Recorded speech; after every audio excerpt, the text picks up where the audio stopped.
ישמור es nafshecha adenu yishmor tzitzro v'yacho me'atov v'yad oilom. Friends, let's remember tzedakah, the power of tzedakah.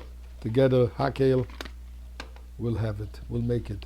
Chanukah is over, but the spirit of Chanukah stays on. And in fact, the parsha of this week,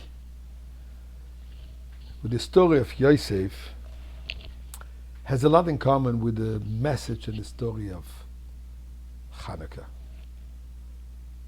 In addition to the fact that we find the word that Yaakov sent his son Yehuda ahead of them coming down to Egypt, and he sent them to the city, as it says, Goishna, to the city of Goshen. What for, says Rashi, to establish schools, to establish a place of learning Torah.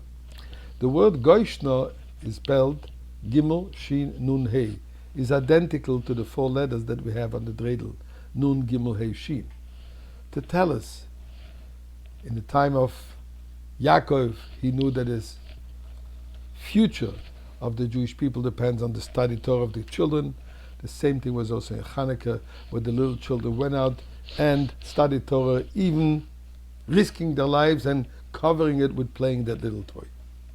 But let's look a little bit at the life of Yossef, at the story of Yossef. Yossef, sold by his brother into slavery, eventually coming into Egypt, because of a most immoral woman accusing him of a nun not doing what she wanted, he ended up languishing in prison for 10 years.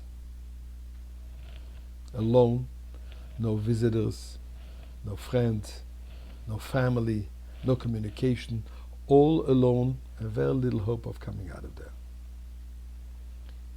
One day, the butler and the baker of the king, of Pharaoh, finds himself in prison under his leadership, because he in the meantime became the president of the union of the prisoners. He runs the prison basically. And one morning he notices that one of them is sad. And he asks him, "Why are you in a bad mood?" What's the question? I can tell you, as one who's been visiting prisons for 40 years, I haven't seen too many happy faces in prison. What's the question? Why am I in a bad mood? I was a minister not long ago, and now I'm languishing here in a prison. Further, Yossef himself has been suffering, deeply suffering, with seemingly no hope. Yet he senses somebody else's pain. And he tunes into it. And he acts upon it. Which, as we know, the story is that this brought him in front of Pharaoh to explain Pharaoh his dreams. Now listen to this. He has just come out from prison. Not out, he's still a prisoner. He's a slave, he's unknown. Accused of a heinous crime by one of Pharaoh's ministers. And when Pharaoh asks him, "I'm told that you can interpret the dreams," what does it say? Elokim Yane. It's not me, it's God. Now this sounds like a humble statement, but this is not just humble, this is suicidal. Pharaoh considered himself, or at least tried to make others believe, that he is deity, he is God. So what does Yossef say?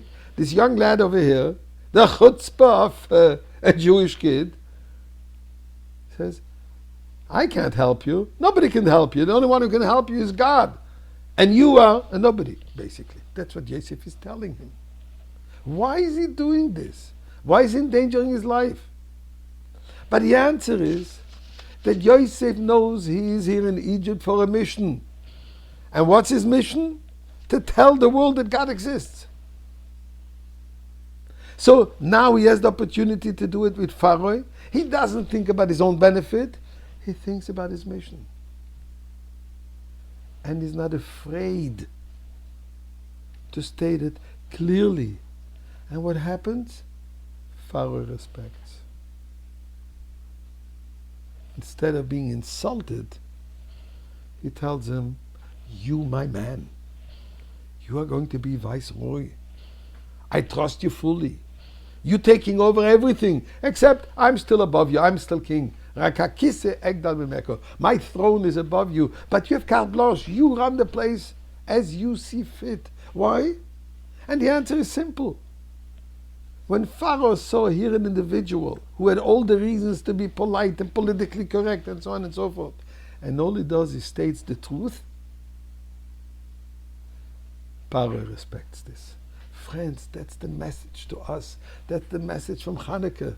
We have to fight. We have to be forthright for our beliefs. And then we succeed.